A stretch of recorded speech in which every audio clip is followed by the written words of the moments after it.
निसर्गाचं रक्षण, संवर्धन व मृदू संवर्धन, मृदू जतन करण्यासाठी आवश्यक गोष्टी: झाडे लावा, झाडे जगवा, पाणी अडवा, पाणी जिरवा व पाणी पातळी वाढ करण्यासाठी शेतामध्ये जेथे शक्य आहे तिथं चर खोदणे, उमाटावर चर खोदून पाणी अडवणे, पाणी जिरवणे, आपले नदी, नाले, ओढे, बंधारे, विहीर, बोर पुनर्भरण योजना राबवणे, जतन करणे व त्याची वेळेवर दुरुस्ती करणे ही कामे आपलं पर्यावरण, आपला निसर्ग, आपली शेती, आपलं गाव, आपला तालुका, आपला जिल्हा, आपलं राज्य, आपला देश, देशातील जनतेला मुबलक पाणी मिळावं,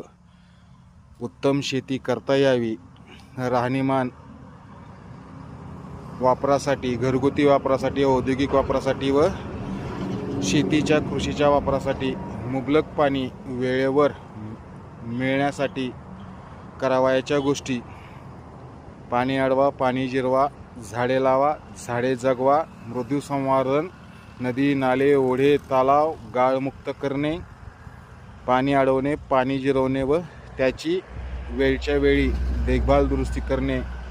ही आपलीच जबाबदारी ओळखून आपण त्या योजना राबवून घेणे, राबवणे व राबवण्यास प्रशासनाला सांगणे व जेथे दुर्लक्ष होतंय तेथे लक्ष देण्यास प्रशासनाला सांगून त्या योजना व्यवस्थित, गुणवत्तापूर्ण, दर्जेदार पूर्ण करून घेणे ही आपलीच आपल्यासाठीची जबाबदारी आहे. परत एकदा मी शेतात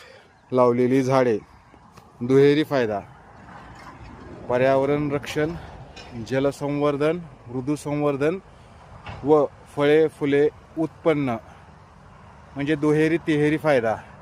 पर्यावरण रक्षण पण, संरक्षण पण, जतन पण, मृदू संवर्धन पण व फळे लेकराबाळांना त्यातून फळे मिळतात. आज परत त्यातील पावसाळ्यात वाढलेलं तण गवत काढून झाडांना आळे करत आहे. त्यामुळे झाडे लावा, झाडे जगवा, पाणी अडवा, पाणी जिरवा व आपल्या लेकराबाळांना आदर्श असं पर्यावरण द्या. आपलेच लेकरं बाळ, आपलंच पर्यावरण आपल्या